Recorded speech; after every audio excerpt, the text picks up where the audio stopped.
Ủa, ngày nay A1V1 được chưa sự cảm đó những người đã bao ngày nào យើងតែការតែទៅលើ Marvel Rival ហើយនេះមិនសិនថ្មីក៏តាមភាពហើយមិនហ្នឹងតែការតែ performance វាចឹងថាវាបានមិនដែរហើយនេះគេវាតាមចេញផងអញ្ចឹងសម្រាប់ថ្ងៃនេះយើងលេង Marvel Rival មិនតាមចេញតាមមិនសមថ្ងៃទេហើយយើងតែទៅលើ graphic ultra យើងបើកមិនអស់ហើយ setting ហើយ monitor នេះក៏ Full HD 180 170ដែរទាំងពីរហ្នឹងហើយ performance វាទទួលបានក្នុង100 frame ជាងហ្នឹងថាយើងលេង max graphic បើសិនយើងចង់បាន graphic ព្រៀងខ្ពស់ជាង performance ព្រៀងគ្រាន់ជាងហ្នឹងយើងតម្លាក់ graphic ទៅហើយនេះតែនេះយើងបើក frame generation ផងដោយសារតែ game នេះឃើញតុក្កតាចឹងមែនតែវាធ្វើលើ Unreal Engine 5អញ្ចឹងទៅ graphic វាស្អាតហើយបានវាថាការ graphic ខ្ពស់ដែរអានេះក្នុងម៉ាស៊ីននេះ40ទៀតខ្ញុំប្រាប់ spec detail ជាងនឹងទៀតវាដូចគ្នាពីរនឹងម៉ាស៊ីនពីរនឹងដូចគ្នាគាត់ថាមួយខ្មៅមួយសសម្រាប់ PC ហ្នឹងយើងប្រើ spec ដូចគ្នាអញ្ចឹងទៅលើ graphic កាលហ្នឹងយើងប្រើ47របស់ PNY អានេះ47ប្រភេទពួក Verto ទាំង5ពីរហ្នឹងតែខ្លាំងអានេះ RAM VRAM ដល់ 12GB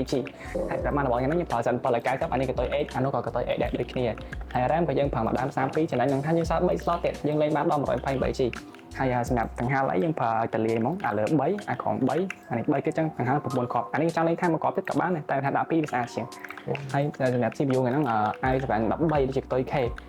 ហើយនេះសម្រាប់ router យ៉ាងហ្នឹងដែរដោយសារយើងប្រើសេរីពុះ 10K ក៏ក្តៅដែរអញ្ចឹងទៅយើងប្រើ router 3ទៅហើយ cooler យើងលេង temperature យើងលេង game point ផង performance តាមហ្នឹងហើយ performance មកប៉ុណ្ណឹងក្តៅវាដល់ឡើងសពសោះក្តៅវាក្នុង40 50 50ហ្នឹងទូទៅរបស់ CPU ហ្នឹងតែជាក់ផុតក៏តាម30អីដែរហើយ performance វាអានេះបើសិនយើងលេងដាក់មក performance នេះបាន200 300 frame ជាងនេះ gameplay ទី2អូខេហ្នឹងហើយចឹងមកមើលខាងសិនសនេះក៏ដូចគ្នាដែរតែគឺអត់ធ្លាក់ទេនៅដល់គ្នា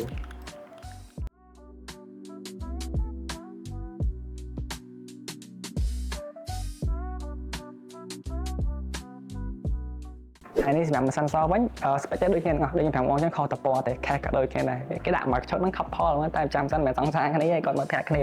នៅ team តែមួយចឹងនិយាយចឹង spoil បើដែរចឹងខ្ញុំមើលបើសិនជាម៉ាស៊ីនចាំមកបើសិនជាអាចខ្ញុំសុំគាត់ថតបានសុំគាត់ថតដោយសារតែគាត់នៅក្រុម organization ចឹងទៅខ្លាចយើងនេះចឹងណាចាំសុំការអនុញ្ញាតពីគាត់សិនហើយប៉ុណ្ណឹងចាំយើងជួបគ្នាទៀត